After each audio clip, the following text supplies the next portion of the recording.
Savoring the Good is excited to be offering you the option of Allspice. Allspice is a function in our recipe card. So let's take a look and show you how the build a grocery list button works. In the recipe card, we're going to build our grocery list. It is going to populate the ingredients that are needed for this particular recipe.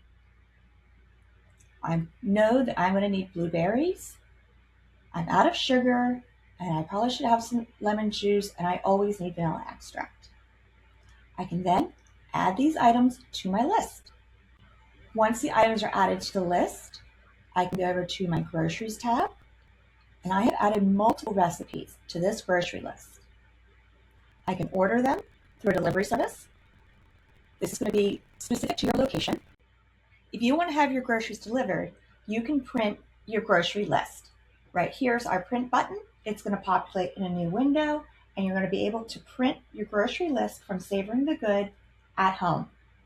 I hope this new addition to Savoring the Good is something you enjoy.